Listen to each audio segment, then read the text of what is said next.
വിധി വരും വരെ ബാർ തൊഴിലാളികളും മദ്യപാനികളും ഒരുപോലെ പ്രതീക്ഷയിലായിരുന്നു വിധി തങ്ങൾക്ക് അനുകൂലമാകും എന്നതിൽ. പക്ഷേ 2 സ്റ്റാർ 3 സ്റ്റാർ ബാറുകൾ അടക്കണമെന്ന വിധി വന്നതോടെ പ്രതീക്ഷ ആശങ്കക്ക് വഴിമാറി. നമ്മളെപ്പോലുള്ള പാവങ്ങളെ തൊഴിൽ നഷ്ടപ്പെട്ട് നമ്മൾ ഇനി എന്ത് ചെയ്യണമെന്നുള്ള ഒരു പിടിയില്ലാതിരിക്കുകയാണ്. നമ്മൾ 10-25 വർഷം കൊണ്ടോളം ഈ ഫീൽഡ് വർക്ക് ചെയ്യുന്നതാണ്. പെട്ടെന്നുള്ള ഒരു തൊഴിൽ കണ്ടെത്താനും പറ്റില്ല.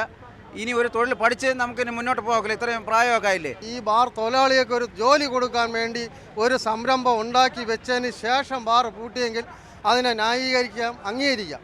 പക്ഷേ ഈ ബാർ തൊഴിലാളികൾ എന്ത് ചെയ്യും? ഇനി അവരുടെ ജീവിതം എവിടത്തേക്കാണ്, എങ്ങനെ പോകും എന്നുള്ളത് ഈ സർക്കാർ തീരുമാനിച്ചു. മദ്യപിക്കാനെത്തിയവരും വിധിയിലെ നിരാശ പങ്കുവച്ചു.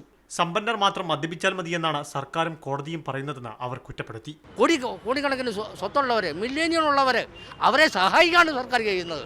അവരും സാധാരണക്കാരനെ ഞങ്ങളുടെ വോട്ട് മേടിച്ചുകൊണ്ട് അധികാരത്തിൽ വന്നതിന് ശേഷം ഞങ്ങളെ നശിപ്പിക്കാവർ ചെയ്യുന്നത്. ഹൈക്കോടതിയിൽ വിധി എതിരായെങ്കിലും മേൽക്കോടതികളിൽ വിധി തങ്ങൾക്ക് അനുകൂലമാകുമെന്ന പ്രതീക്ഷയിലാണ് ഇവർ.